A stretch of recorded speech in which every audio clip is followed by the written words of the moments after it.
Wait, let me check. Actually, this Sid Meier's Civilization 7. Man, I have to say, I played this game regularly for fucking years. Like I've played years this game.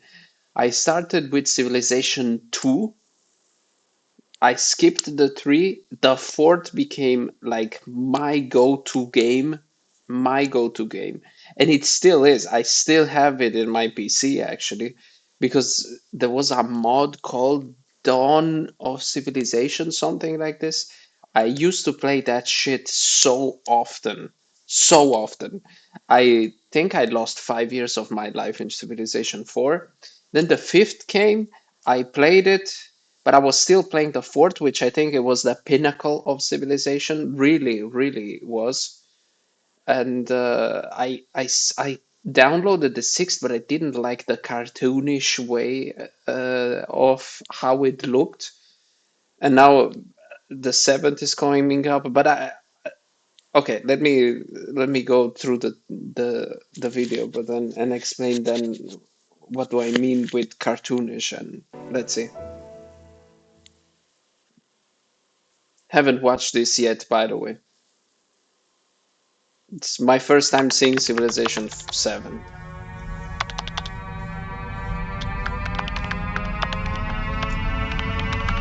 My narrator last time, I don't remember, but it was the guy from Game of Thrones and Lord of the Rings. That was pretty good. Throughout our history, ordinary people have done extraordinary things, illuminating our potential.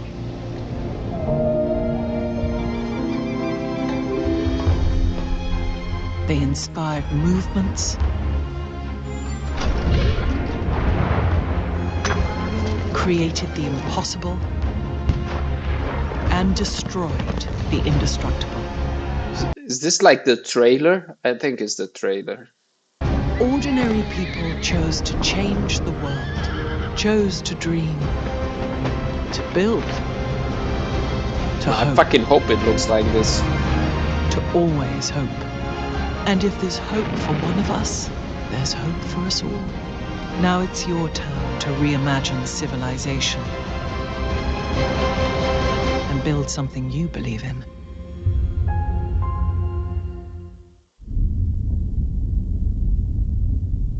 All right, let's see.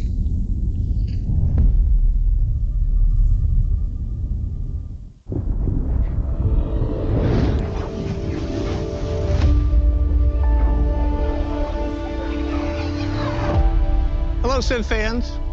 On behalf of all of us here at Firaxis Games, we'd like to welcome you to a first look at the next chapter in our... This guy is Sid Meier. I know it because there were a couple of Easter eggs in Civilization 4 where he was like a part of a civilization if you completed the game or something like this. Our Civilization franchise, Civilization 7.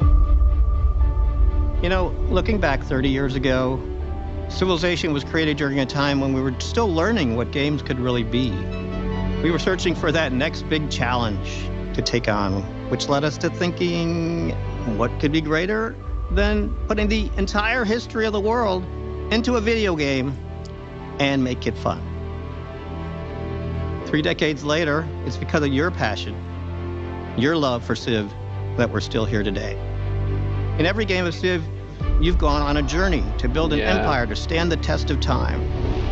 And now the journey continues. Solid games. Prepare to take just one more turn on February 11th, 2025, when we launch Civilization 7 across PC and consoles, all on day one.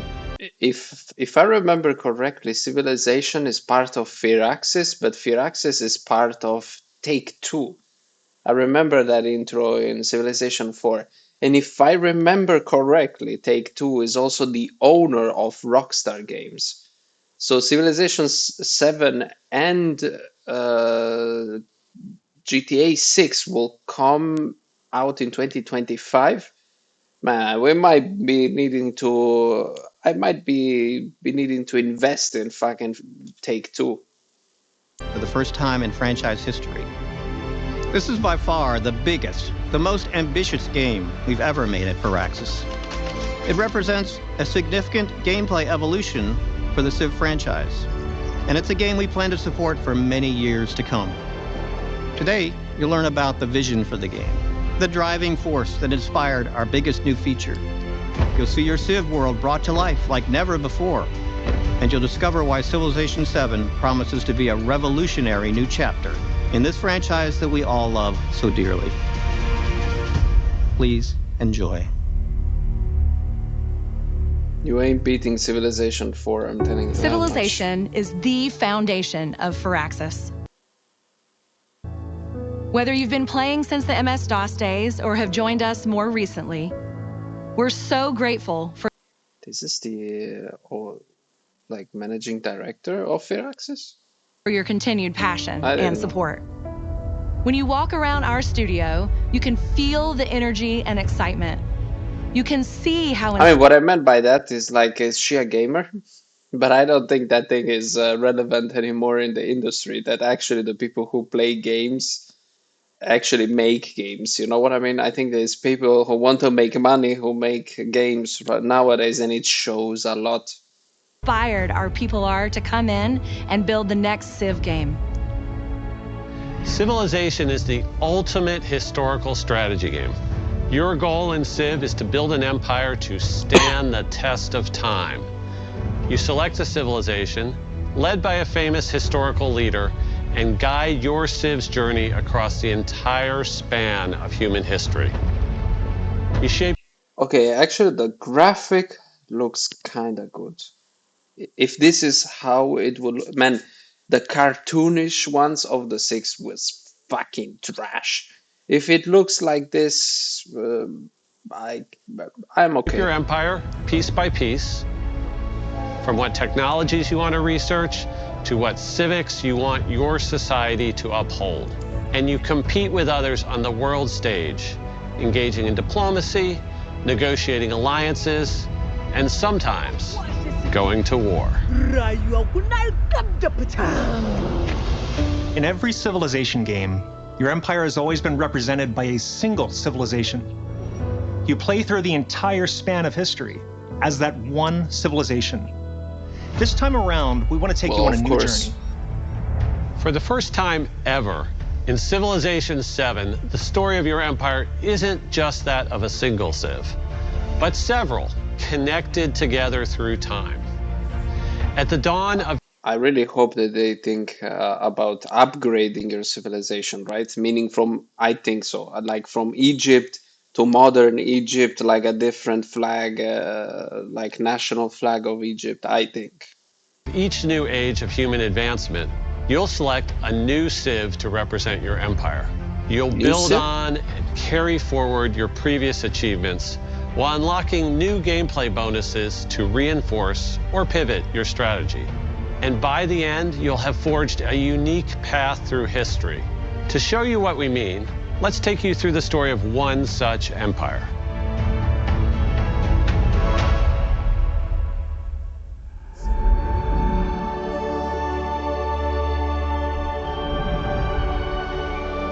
It is the dawn of a new age.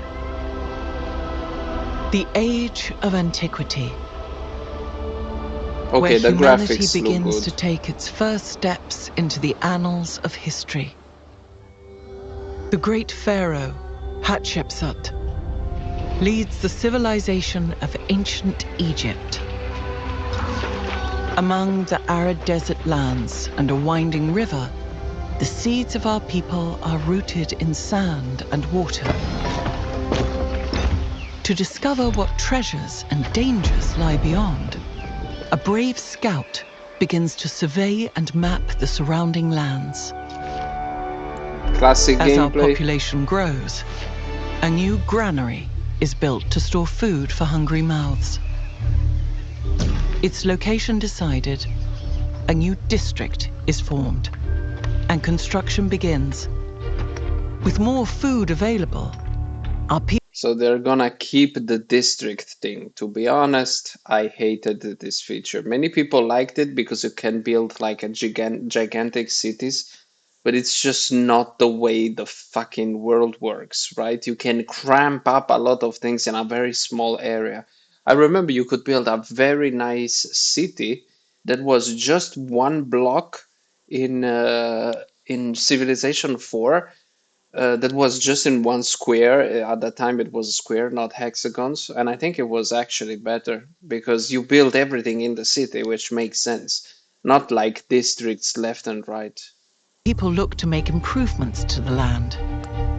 An ancient fruit, ripe for cultivating, is spotted.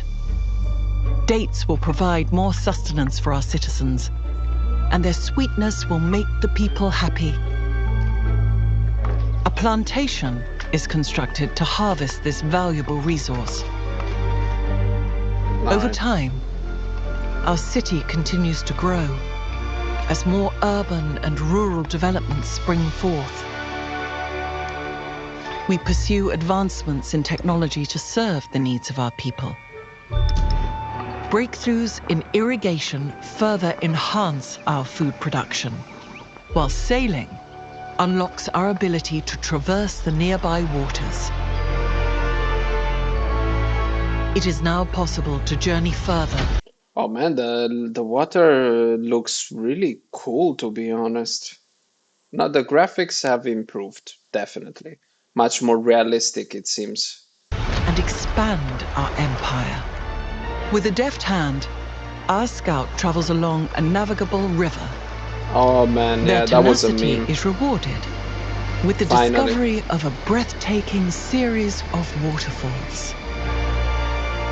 This natural wonder of the world attracts the imagination of our people, and brave settlers begin the long trek to claim new land for the Egyptian Empire. A new town is established near the majestic falls. A town starts from humble beginnings and is initially used to gather nearby resources. Perhaps in the future, this town will grow large enough to specialize and gain its own identity as a city. Our expansion does not go unnoticed. A foreign scout is spotted, revealing the existence of a nearby independent power. Initial hostilities are tempered over time as friendly relations begin to form. And peace does not dampen our ambitions. Our people strive forth to create great wonders the world has never seen before. As we continue to expand and explore the continent, we encounter new civilizations. They are eager to engage in a bartering of ideas and goods. Trade routes are established, providing mutual access to each empire's resources. But our rapid growth does not go unnoticed. Our neighbors' ambitions rival our own, setting us on a collision course. War is no longer avoidable. A great army is raised, led by I formidable mean, commanders. this is basically Civilization 5. It looks and feels like Civilization 5 with the feature of Civilization 6 of the districts, to be honest. Everything else, it looks pretty much like the 5. Who spur our forces quickly across the land. Spears and arrows make way for iron swords and armor. The battles are fierce. Okay, see, this is, man, this I always hated about the modern Civilizations series. Like the last two or even three. Well, the two, definitely two, because the fifth still had some of the things of the fourth. Like, how is that our units bigger than the fucking towns? If so, if it's like a branch of your army, right? Let's say cavalry, then make it very, very small, right? So a lot of small units in the tile, so it looks like a branch of your army, not one big unit. It makes no sense. Why not making, you know what I mean? Like a lot of small horse archers or a lot of like chariots, and it looks like it's a wing of your army, similar to. I'm not saying it has to be the same. I'm not saying you have to make like 100 in like a small square tiles, even though it would be amazing, like a total war. But I'm just saying, why one this big as a fucking town square? We emerge victorious. An fabulam recte egi. But the challenges of this age have shaken our mighty Egyptian empire to its core. The world changes. We feel the pages of history turn as the age of antiquity comes to a close. A new age of human advancement approaches. The age of exploration. A new age brings forth new challenges After antiquity. and new opportunities. New technologies to research. After antiquity, age of exploration. I mean, probably this is just a gameplay. New resources to acquire. New lands to explore. If we are to take on the challenges of this new age, we must adapt and select a new civilization to represent our empire. One that is better equipped to take on the challenges of the exploration age. What? This new civilization builds on top. Bro, I just read From Egypt to Songhai. Why? I hope that this is like something you can turn off, to be honest. From Egypt to... First of all, Egypt is still, to this day, relevant, right? It's a nation. Why would you change it to something completely unrelated? It's like Rome to fucking Zulu. Why would you do that? Okay, not a big fan of this feature. But the graphics good. And our actions in this age will inevitably influence a future That yet was to weird. come. As we evolve, so too do our neighbors. The stage is set. A new age begins. Will you follow a path set by history? Or will you pivot and forge something anew? What kind of empire will you make? What strategies will you pursue? The future is yours to create. In Sid Meier's Civilization 7.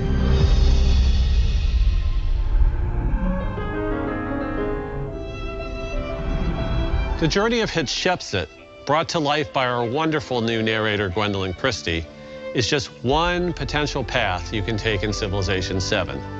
This is made possible by our biggest new feature, Ages. Ages are inspired by a transformational idea for Civ, that history is built in layers. This idea is a way of understanding how civilizations have grown, changed, and evolved over time. Think of the first civilizations of the world as creating an initial foundation. As a civilization grows, new layers are added to that foundation in the form of things like technologies, schools of thought, and cultural norms. At some point, civilizations, faced with a crisis that defines their time, must evolve. When that happens, these past layers don't disappear. Instead, they now serve as a new foundation for the new civilization. As the cycle repeats, connecting the past, present, and future together.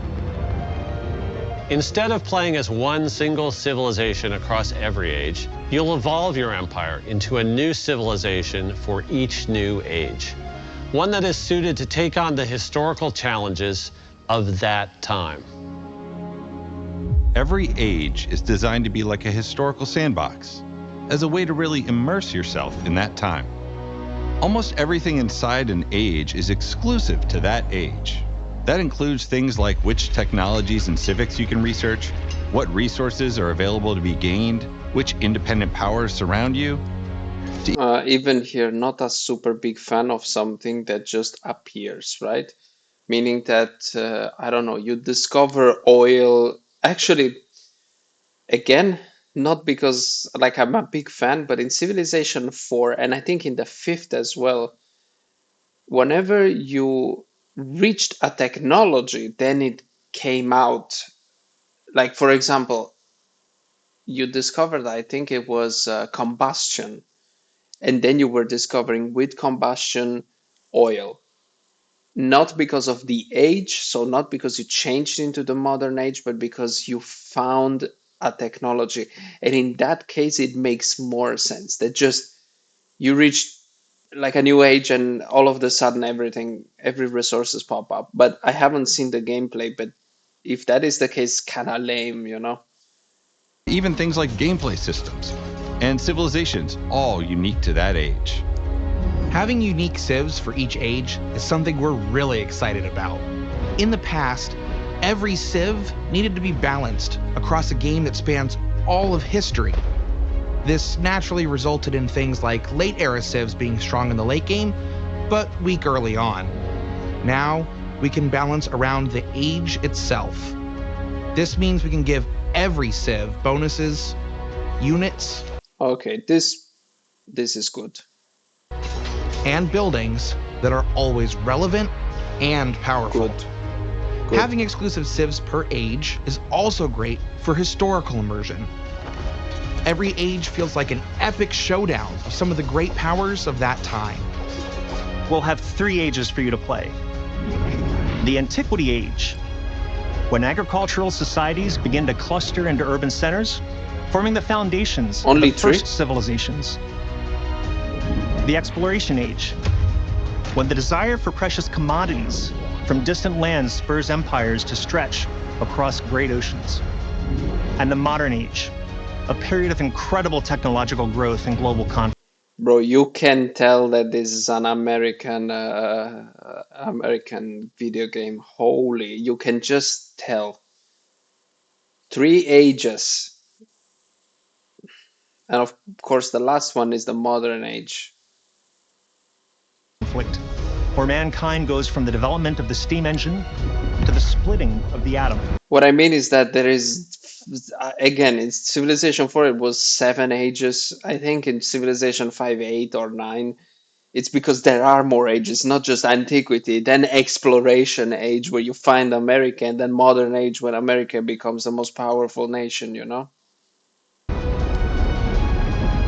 Every age can be played on its own. Antiquity, I can at least see 4 different ages, like antiquity proper. So even before that, I think in the four or no, in the fifth, there was a mod that you can go back in time even before antiquity. But antiquity, you have early antiquity, late antiquity, and it's already three, you know, plus, you know, sub ages of each, like to make it more immersive, you can just go more into details, not more on top and change just the game on top. You can go like people will much more appreciate, in my opinion, especially people who are fan of the series, if you go more in details on stuff, right? So, for example, late antiquity. If you play Rome, you find early late antiquity, late antiquity, like there is a lot to be played there with. You know, like the late antiquity in the Roman Empire, you have while they are on the brink or on the third on the crisis of the third century, like you have like 100 years in the middle. Again, the more in detail you go, and I think that there was a mechanic in one of the mods of Civilization 4, which I think it was Rise and Dawn on Civilization, where you can have civilization who die out, not because they change into a new civilization, but because they have internal conflict of civics that don't match together, right? That put the public, so the nations into the concept of maybe a revolution is coming, and some cities will split. You know, some cities will split from the empire. That was really cool. not just changing civilization, having 3 ages. Are woven together into a full campaign. I don't know about that. In past games, civs and leaders were always tied together and came as a package deal. I mean, why changing the game? Just go more in details in it. That's my thought. Of agendas, abilities, units, and more. With civs being exclusive to ages, we're excited to introduce a new innovation for leaders. For the first time in franchise history, leaders are now selected independently from civilizations. You can now mix and match unique But this was also before, right? I mean, it was like a random leader, I parts think. of different civs and leaders, unlocking all new strategic combinations, staying true to Civ's spirit of experimentation. For players who want to stick to more historical pairings, a useful indicator will appear on the Civ selection screen. We're also taking the opportunity to expand who we consider to be a leader in Civilization 7. We'll continue to have traditional heads of state, such as Hatshepsut, but we're also excited to have new leaders in areas such as philosophy, religion, science, and more. Having leaders stay the same across ages helps bring a sense of who you're playing against in Civilization 7. It also gives you the opportunity to keep the theme of evolution going. As your empire evolves from one age to the next, it's important that your leader grows as well. All leaders now have attributes that can further specialize their skills. These attributes can be gained in a variety of ways, from completing narrative events to rewards for researching certain technologies and civics. Overall, leaders are getting a huge upgrade. They're more powerful, more varied, and more strategically interesting than ever. We cannot wait for you to discover your new favorite leader in Civilization 7.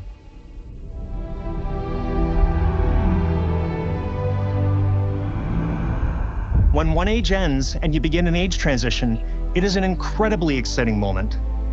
You'll select a new civilization to represent your empire in the new age. That's bad. You'll choose parts of your past civ to carry forward into the new one. And the game map literally expands. Bro, why would you do that, honestly? Let's say I'm playing as, I don't know, the Vikings. Why would I select another civilization? I mean, hopefully it's even culturally linked. Imagine totally unculturally linked. Like, I'm playing as Vikings and I don't become the British Empire, but I can select, like, fucking Zulu, you know? What? You know what I mean? Filled with new independent powers to befriend, new resources to acquire, and new discoveries to be made. During an age transition, there are a few factors that determine which civ you can evolve into. This includes any historical connections between your previous and future civ, your choice of leader, and even certain gameplay decisions that you made in the past age. Every civ plays differently. Across your game, you might want to stay as true to history as possible, only selecting civs that have historical ties to each other. Or you might Bro, Egypt, Mongolia. What are you saying, bro? switch to civs that fit your strategic needs. There are so many possible paths to explore, so many different Uganda. choices you can make. The potential for strategy in Civilization 7 is nearly endless. Not a big fan of this. Something we hear often from players is about how when you play a game of Civ, you forget the world around you. Video games, more than any other medium, have this ability to completely immerse you in another universe. Whether it's through art, music, cinematic moments, or language, our goal is to bring your Civ world to life. Getting the look and feel for Civilization 7 right is critical. So it's important to make sure we are capturing that through our art style. I spent a lot of time as a kid in museums, especially in the diorama sections, and being able to walk by and see these little miniatures that aren't moving, but there's a story told in them, was something that I always found intriguing. Technology changes every time we put one of these games out, and each time we put one out, we can do more. And we're at a spot in the industry now where we've just got a lot of The graphics are much more like they seem to be much closer to what Civilization 4 had than Civilization 6, to be honest, or 5 even. tools and a lot of power under our belts to represent the I'm entire happy world about of that. Civilization. We're hoping that the players can look into this game, see the diametric detail on this, and tell their own stories that they've never told before. Everything is going to fit together in such a different way than it has in the past from Civilization, and I think it's going to give you a much more realistic version of the simulation that you're trying to create. We took a lot what we learned in the Civ 6 and learned from that, trying to open up some more spaces and everything.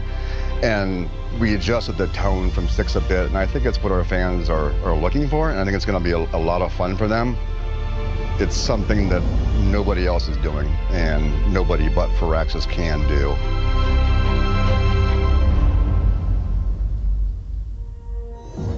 I think players will love how combat looks. We greatly expanded the variety of units in Civ 7. Units now constantly engage one another. You'll see and hear the clashing of swords and steel. Units have a higher level of fidelity than ever before. Everything from the little parts and pieces and details on the armor set to the entire representation of a whole armor. Honestly, warfare was always bad in Civilization, and it never actually improved. Um, in my opinion, this is probably very difficult to make. Like, I don't know, but a studio like Take-Two probably is not that difficult to do it. But maybe the amount of work that they want to invest into Civilization is not the same as, or money is not the same as Rockstar's GTA 6, right? And I understand that. But in my opinion, a very cool feature would have been you have a very high level, similar to Total War, you have a very high level view of your army, where it's going, and you have a view on how many units are in the army in a specific square, and then two armies collide, right? Meaning you put one against each other and you actually use strategy for it, right? Here instead in Civilization was always this unit, you move it there, this other unit, you move it there, maybe some artillery, and then you make them clash into this like weird, like over the top, and it just doesn't look like actual warfare. Outside of the naval engagements, I cannot tell. Even the fucking airplanes, they just never felt like there was a proper battle going on. Very cartoonish. But this was since ever.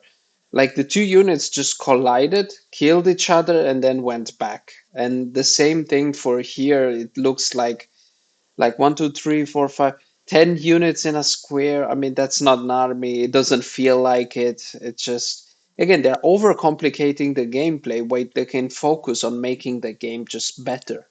It seems to me.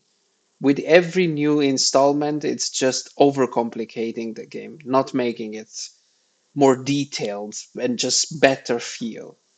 Army on a battlefield. I feel like this is going to become your Civ. Like this is the one. It has the look. Firaxis takes its representation of different cultures in Civ 7 very seriously. Oh boy. Language is a critical part of civilization. It's how people tell their story.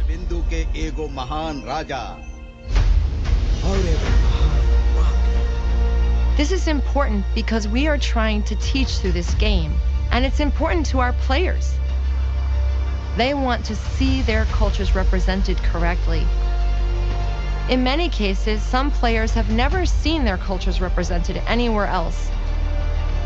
It brings great pride and joy to be able to see themselves included in the history of the world. What is always funny about this game is that all the people who are narrating this are all whites, and they're saying they need to be proud. Music also plays an important role in bringing out the spirit and essence of each civilization. Every Civ has its own theme, and we're excited to share that Chris Tin, who Okay, composed the Grammy Award-winning theme solid composer. Baba Yetu for Civilization 4. Yeah, he won a Grammy for Civilization 4. That's how great that game was. And the main theme for Civilization 6 is returning for Civilization 7. And we cannot wait for you to hear it. Today represents just an initial look at what's to come in Civilization 7. We have so much more to share, from gameplay deep dives to first looks at new leaders and civilizations, to what you can expect from Civ 7 post-launch. Sid Meier's Civilization 7 releases on February 11th, 2025, and is available to pre-order today. Players who pre-order Civilization 7 will receive the Tecumseh and Shawnee pack. And if you haven't already, be sure to create a 2K account and sign up for our Civ newsletter to receive the latest updates. Doing so will unlock the exclusive Emperor persona for Napoleon in Civilization 7. Bro, I remember, I think it was the 6th, that they put for France all like a women leader that that it was Italian, I think. I think it was man, I can't remember. It was just such a very second level character, and Napoleon was not to be seen in the first release, I think. And as a special thank you, if you use People that were like, same what? 2K account to play Civ 6, you'll automatically unlock Napoleon's revolutionary persona in Civ 7. Check out our website at civilization.com for full details, and be sure to follow Civ for all the latest. We hope you enjoyed this first look at Civilization 7. The entire team at Firaxis has been working very hard to make sure we deliver a game that gives you more reasons to take just one more turn.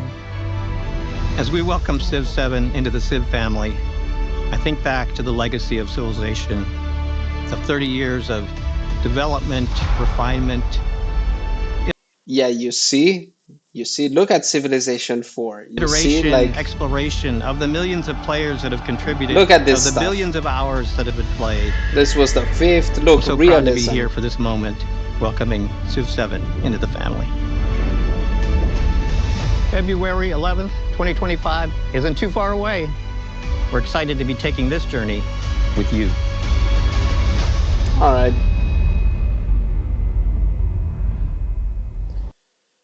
All right. I like it. Not certain features, but the look of it looks okay. And also, you have to see always the final. You need to see the final version of the game. But so far, I mean, I'm not a big fan of changing Civilization at all, to be honest. But let's see at the end. Let's keep on playing.